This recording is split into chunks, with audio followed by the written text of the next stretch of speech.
अमरीकी सदर के खुसूसी नुमाइंदे स्टीव विटकॉफ और जारेड कुशनर दोहा में मौजूद हैं, लेकिन अमरीकी और ईरानी हुकाम के साथ बराह रास्त मुलाकात नहीं होगी।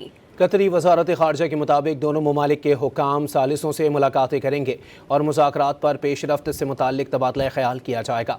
कतरी वजारत खारजा के तर्जुमान ने वाज़ेह किया कि ईरान के $6 अरब के मुंजमद असासे अब तक तेहरान को मुंतकिल नहीं किए गए। अमरीकी सदर के खुसूसी नुमाइंदे स्टीव विटकॉफ और जारेड कुशनर दोहा में मौजूद हैं, लेकिन अमरीकी और ईरानी हुकाम के साथ बराह रास्त मुलाकात नहीं होगी।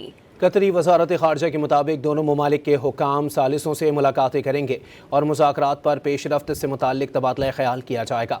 कतरी वजारत खारजा के तर्जुमान ने वाज़ेह किया कि ईरान के $6 अरब के मुंजमद असासे अब तक तेहरान को मुंतकिल नहीं किए गए।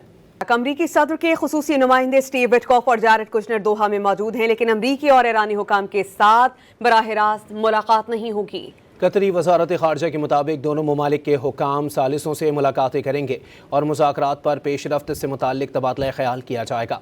कतरी वजारत खारजा के तर्जुमान ने वाज़ेह किया कि ईरान के $6 अरब के मुंजमद असासे अब तक तेहरान को मुंतकिल नहीं किए गए।